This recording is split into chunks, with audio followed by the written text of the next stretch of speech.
Chisaki Blue Futon. It's not out of the wall, out of the box. It's kind of on the TV. And I don't know, like I said, you could call this digital or you could call it out of the theater. I'm going to call it out of the theater for this specific reason only. I paid for it on Vudu, called True Fiction. I mean, if it was a Netflix review that's called digital, like this out of the theater, we'll call it True Fiction, whatever. But True Fiction, what's it about?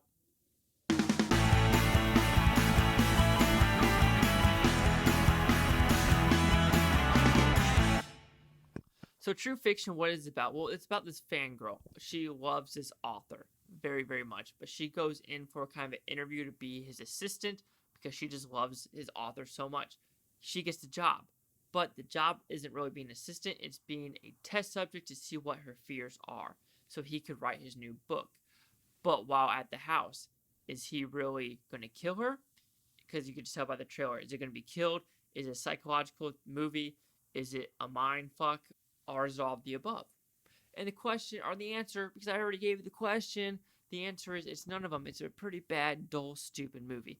Like, they try to put so many twists and turns in this movie where you're just like, yeah, that's stupid.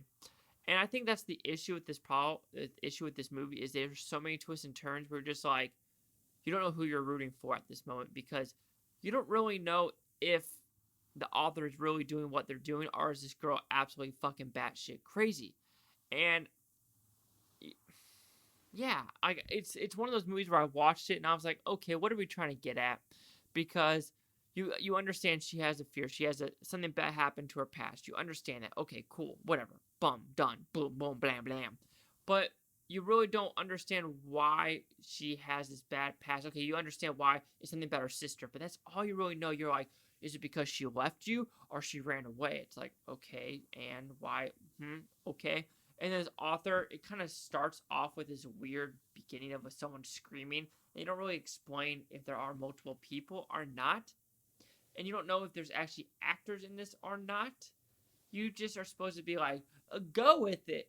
Go with it. And I hate those movies. I really do. Those are the one movies that just piss me off. That are like, you know what, just go with what we're going to give you because we just want to. Because we want to.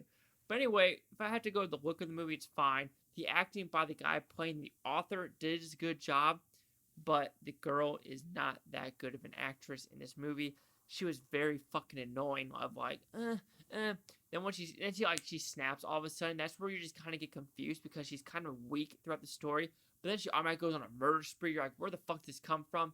It's kind of like what's that guy's name that did all the shitty video game movies, like House of the Dead? It's kind of like that, where the teenagers are like, oh, boopity, beep, beep, oh, guns, and they know what the fuck they're doing. So it's kind of like this as well, where she just kind of goes batshit crazy of like, chopping fingers off, stabbing people in the neck multiple times, chopping people. So you're like, who is this girl? Like, why are we supposed to vote for her? And why are we supposed to vote for the author? Because the author is really doing this for a fake reason to write a book.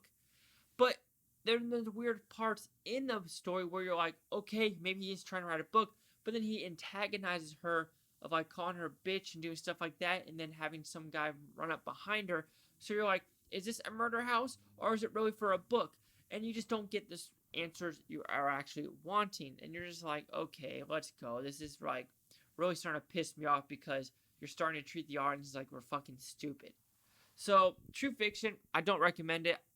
I thought it was going to be a better movie just because, you're going through Vudu and the ones that are like, independent releases on Vudu that are in theaters. And you're like, well, it's kind of in theaters like The Wretched. I think that's what it's called. I also bought that, so I need to watch that too because it's actually made $1 million in drive-in theater alone. So that's pretty damn impressive in today's day and age.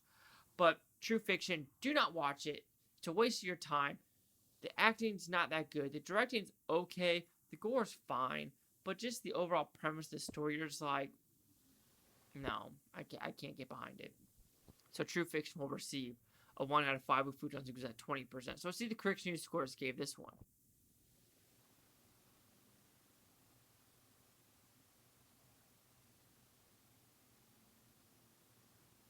It's 100% on Rotten Tomato with 10 critics. And no audience score yet. 100%.